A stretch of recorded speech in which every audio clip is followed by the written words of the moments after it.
السلام علیکم ناظرین، میرے اس چینل پر روز صحیح بخاری کی حدیث بیان کی جائے گی۔ آج کا موضوع علم کا بیان، علم کے بیان کا باب نمبر 5، 6، 7 اور حدیث نمبر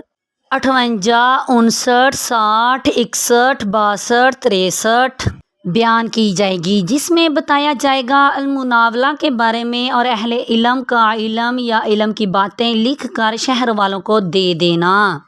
نبی کریم صلی اللہ تعالیٰ علیہ وآلہ وسلم کا فرمانا کہ بسا اوقات وہ شخص جسے بالواسطہ حدیث پہنچائی جائے اور نبی کریم صلی اللہ تعالیٰ علیہ وآلہ وسلم کا لوگوں کے واعظ اور علم کے لیے وقت اور موقع کا لحاظ رکھنا، ہر وقت اس طرف مشغول نہ رکھنا تاکہ وہ بیزار نہ ہو جائیں۔ باب نمبر 5، حدیث نمبر 58، المناولہ کے بارے میں اور اہل علم کا علم یا علم کی باتیں لکھ کر شہر والوں کو دے دینا۔ سیدنا ابن عباس رضی اللہ عنہ کہتے ہیں کہ یا رسول اللہ صلی اللہ تعالیٰ علیہ وآلہ وسلم نے اپنا ایک خط ایک شخص کے ہاتھ بھیجا اور اسے حکم دیا کہ یہ خط بحرین کے حاکم کو دے دے۔ چنانچہ اس نے دے دیا اور بحرین کے حاکم نے اس کو کسریٰ شاہ ایران تک پہنچا دیا۔ پھر جب کسریٰ نے اس کو پڑھا تو اپنی بدبختی سے اس کو چاک کر ڈالا۔ سیدنا ابن عباس رضی اللہ عنہ کہتے ہیں کہ رسول اللہ صلی اللہ تعالیٰ علیہ وآلہ وسلم نے یہ سن کر ان لوگوں کو بد دعا دی کہ وہ لوگ بھی بالکل اسی طرح ٹکڑے ٹکڑے کر دیے جائیں گے۔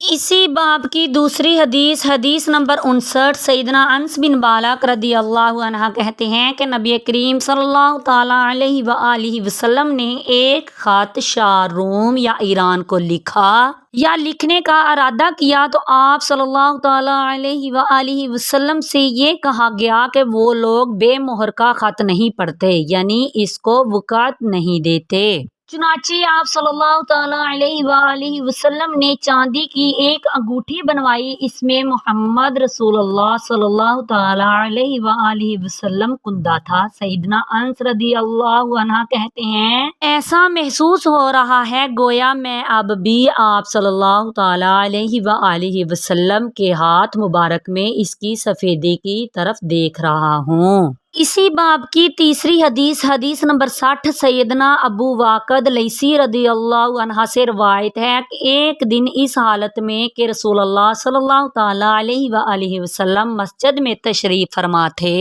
اور لوگ آپ صلی اللہ تعالیٰ علیہ وآلہ وسلم کے پاس بغرض استفادہ بیٹھے ہوئے تھے، 3 اشخاص آئے تو ان میں سے 2 رسول اللہ صلی اللہ تعالیٰ علیہ وآلہ وسلم کے سامنے آ گئے اور ایک چلا گیا۔ ابو واقد رضی اللہ عنہ کہتے ہیں کہ وہ دونوں کچھ دیر رسول اللہ صلی اللہ تعالیٰ علیہ وآلہ وسلم کے پاس کھڑے رہے، پھر ان میں سے ایک نے حلقہ میں گنجائش دیکھی تو وہ وہاں بیٹھ گیا اور دوسرا سب کے پیچھے جہاں مجلس ختم ہوتی تھی بیٹھ گیا اور تیسرا تو واپس ہی چلا گیا۔ پس جب رسول اللہ صلی اللہ تعالیٰ علیہ وآلہ وسلم نے وعظ سے فراغت پائی تو صحابہ کرام رضی اللہ عنہ سے مخاطب ہو کر فرمایا کیا میں تمہیں 3 آدمیوں کی حالت نہ بتاؤں کہ ان میں سے ایک نے اللہ کی طرف رجوع کیا اور اللہ نے اس کو جگہ دی اور دوسرا شرمایا تو اللہ نے بھی اس سے حیا کی اور تیسرے نے منہ پھیرا تو اللہ نے بھی اس سے اعراض فرمایا۔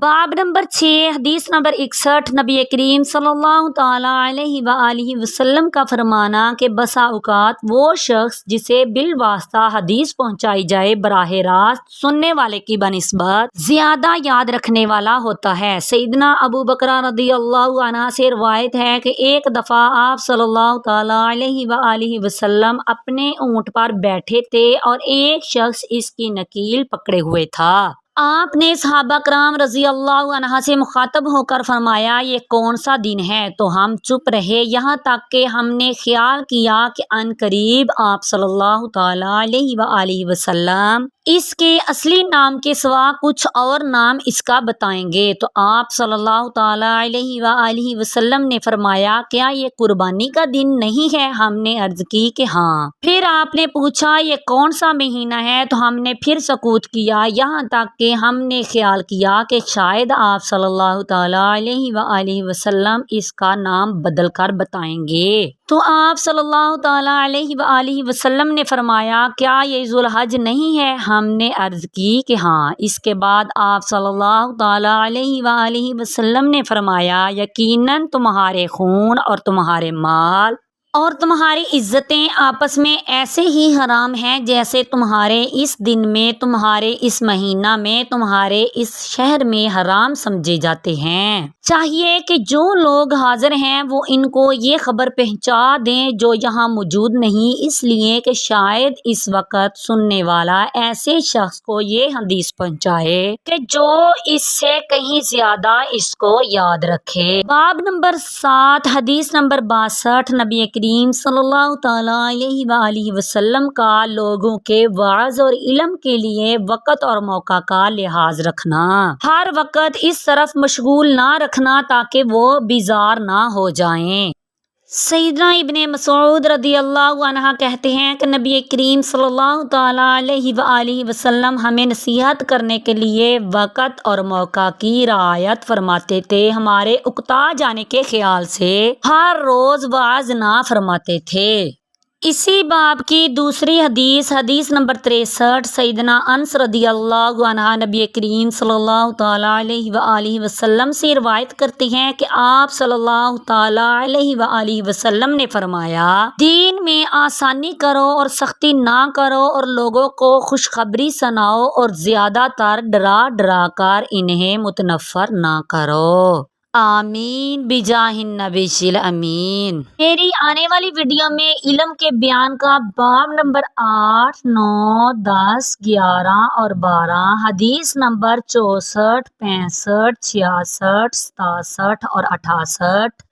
اور 59 بیان کی جائے گی، جس میں بتایا جائے گا اللہ تعالیٰ جس کے ساتھ بھلائی کرنا چاہتا ہے اسے دین کی سمجھ عنایت فرما دیتا ہے، اور حصول علم میں سمجھداری بہت اعلیٰ چیز ہے۔ علم اور حکمت میں غبطہ رشک کرنا درست ہے، اور نبی کریم صلی اللہ تعالیٰ علیہ وآلہ وسلم کا فرمانا کہ اے اللہ اس کو کتاب قرآن کا علم، فہم و فراست عنایت فرما، اور لڑکے کا سماع حدیث کتنی عمر سے درست ہے بیان کیا جائے گا۔ پوری حدیثیں سننے کے لیے میرے چینل سے جڑے رہیے۔ ویڈیو اچھی لگی تو لائک کریں اور چینل کو سبسکرائب کریں۔ شکریہ۔